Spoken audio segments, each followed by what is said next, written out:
I've always been impressed by stories of courageous people on battlefields and in the midst of crisis. I know I'm not the only one. We love heroic stories of men and women who rise to the occasion of disaster and danger with courageous convictions. Yet there's no class or training program that can teach people to be heroic, to act courageously. Given that courage depends on the severity of its situation, there isn't much we can do to practice it. We recognize it in others, read about it in books, see it at work in news stories and documentaries, and we hope that it will be there when our time comes. Then one day, often quite unexpectedly, we too find ourselves thrust into a situation in which our courage is put to a very real test. Where does it come from? How can we be sure it will be there when we need it most? That question of courage sits at the heart of the Bible story of Esther. Esther also lived during the time of Israel's exile.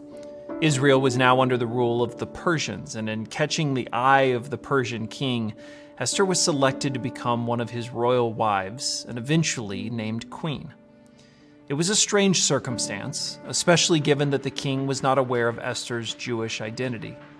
Still, her selection put her in the proximity of the world's most powerful leader, a position few Israelites could have imagined. Through a long series of events, the Jews came to be under a royal decree of execution. The king made the decision under the advisement of Haman, who was determined to eradicate the Jews from Persia. The Persian king was completely unaware that his decree placed his own wife Esther under the order of execution. The king's decision sets the stage for Esther's test of courage. Though she was the king's wife, she had no right or power to make requests of him. To even approach him without his request was a violation of her privileges and punishable by death. Yet she knew she had no other choice. Esther discussed the situation, her plan, with her uncle, a man named Mordecai. He responded, "Don't think for a moment that because you're in the palace, you will escape when all other Jews are killed. If you keep quiet at a time like this, deliverance and relief for the Jews will arise from some other place, but you and your relatives will die. Who knows if perhaps you were made queen for just such a time as this?" Esther knew what she must do. "Go and gather together all of the Jews and fast for me. Do not eat or drink for 3 days, night or day.